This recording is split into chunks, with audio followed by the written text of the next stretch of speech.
Hello, I'm Sumomo, and today I'm taking you through the process of painting Baba Yaga. As a child, I have always been afraid of the dark. Not the absence of light necessarily, but the things we were told live within the dark. In the Eastern Europe, there's a name that they would scare us with, Baba Yaga. We were taught she was a monster, an evil witch that lived in the woods. But prior to this painting, as I read more into her character, I realized that the things we are taught to fear are often just the things our elderly have stopped trying to understand. That's why I didn't want to make this a dark painting, but something that would soothe our souls, like a lullaby.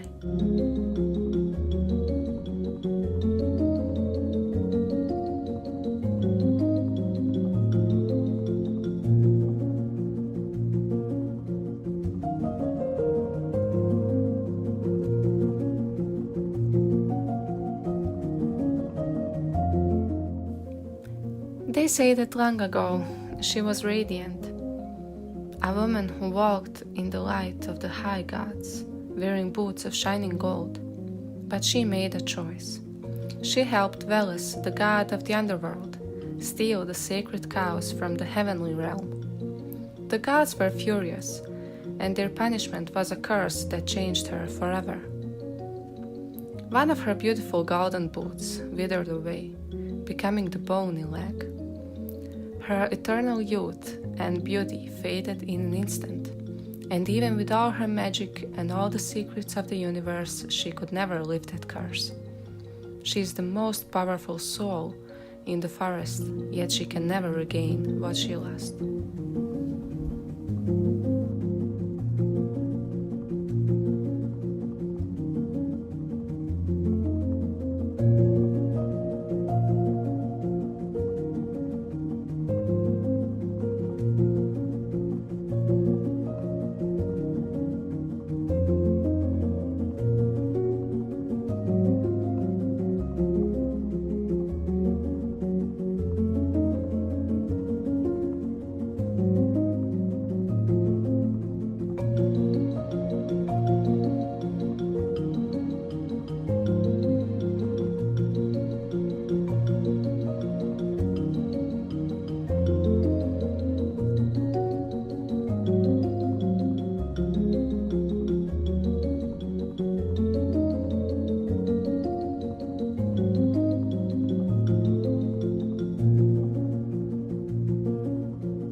I loved painting the hut. Look at the way it stands, on the chicken legs, as we were taught.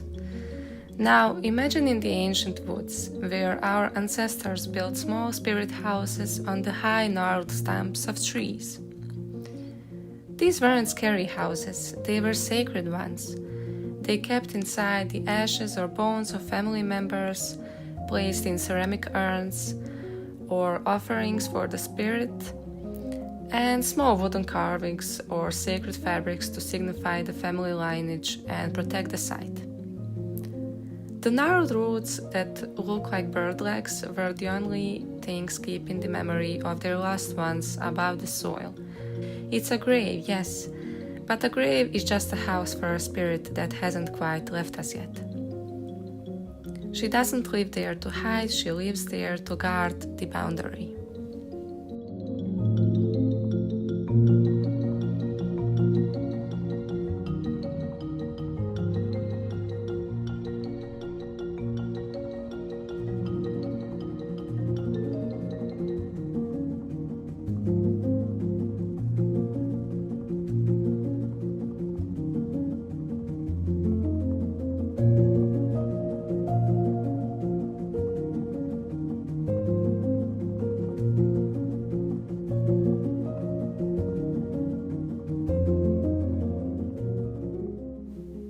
What's actually really interesting is finding out how a healer becomes a villain through time.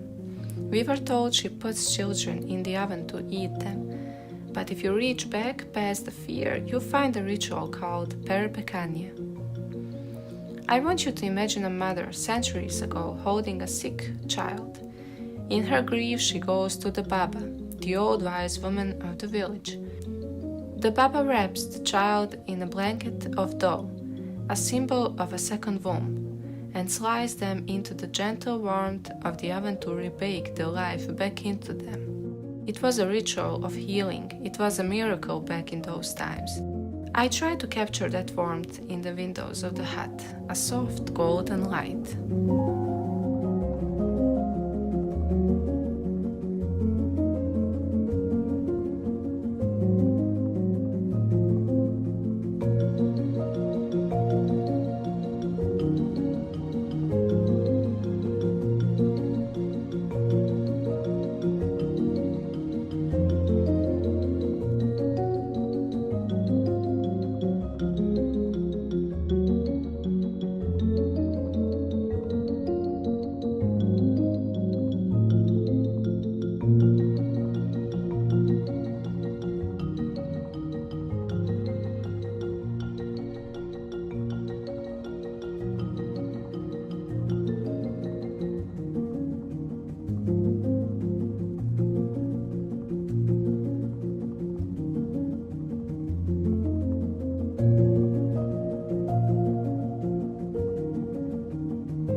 As I mentioned previously, this wasn't meant to be a scary painting.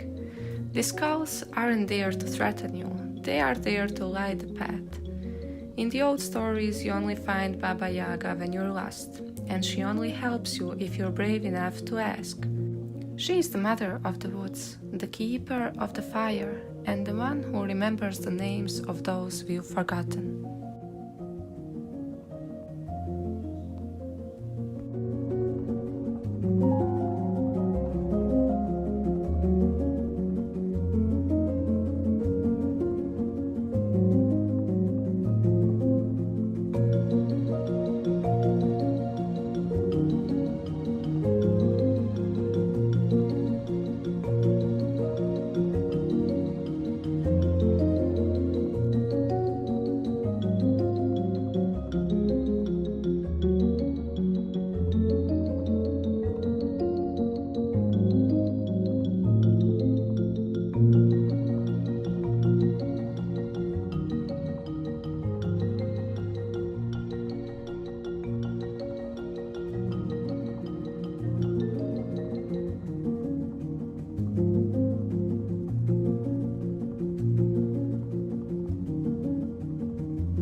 Thank you for sitting and listening through this speed painting. I'd love to hear what versions of the story of Baba Yaga you heard as a child, and of course, if you'd love to continue this journey with me of revisiting our ancestors' culture, subscribe and see you in the next one.